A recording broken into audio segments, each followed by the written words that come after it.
हाँ, वाणी है सत्संग को प्राथमिकता दे, इच्छा को नहीं।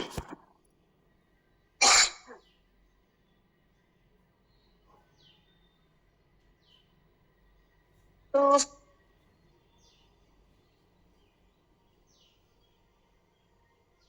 वाणी तो स्पष्ट है, सत्संग को प्राथमिकता दे, इच्छा को नहीं। यानी अपनी इच्छा को हम प्राथमिकता देते हैं। मन हुआ नहीं है मन तो हम सत्संग नहीं करते। तो इच्छा को नहीं, सत्संग को प्राथमिकता देनी। जैसे हम घर के कामों को प्राथमिकता देते हैं, वैसे सत्संग को हम प्राथमिकता दें तो सब कुछ अपने आप सही चलेगा। क्यों? क्योंकि सत्संग को प्राथमिकता देना मतलब अपने को ईश्वर से हमें जोड़ना है। फिर हमारे विचारों की दिशा जो है, विचारों को एक दिशा मिल जाती है और वो सही दिशा में चलते हैं, तो सब कुछ सहज और सब कुछ सरल हो जाता है। और वही इच्छा को हम प्राथमिकता देते हैं, सत्संग को नहीं, तो वो फिर इच्छा हमें चलाती है। हमारी जो इच्छा है उसके अकॉर्डिंग हमारे विचार, भाव, कर्म सब होंगे, तो वो दिशा गलत हो जाती है उससे। इसलिए बताया है कि इच्छा को नहीं, सत्संग को प्राथमिकता दे। हरिओम।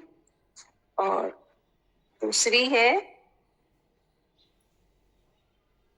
अहंकारी व्यक्ति नम्रता को कायरता समझता है।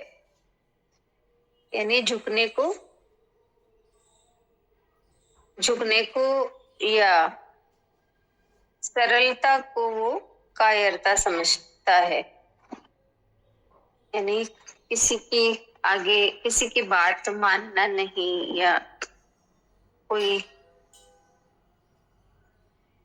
भी बात हो तो कोई पीछे हट जाता है, यानी झुक जाता है, स्वीकार कर लेता है। तो ऐसे को वो कायरता समझता है अहंकारी व्यक्ति। लेकिन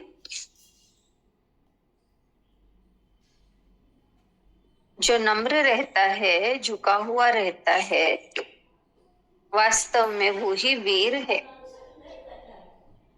अहंकारी तो स्वयं कायर है, इसलिए वो झुकता नहीं है। झुकने में बल चाहिए, ताकत चाहिए, और अहंकार दिखाने में कोई ताकत नहीं। जैसे गुस्सा करने में ताकत नहीं लगती, शांत रहने में लगती है, ऐसे ही अहंकार को, हमारा अहंकार झुके, हमें अहंकार को मिटाने में ताकत चाहिए। अहंकार दिखाने में कोई ताकत नहीं लगती। इसलिए जो नम्र रहता है वो कायर नहीं, वो तो सबसे बड़ा वीर है, सूरमा है।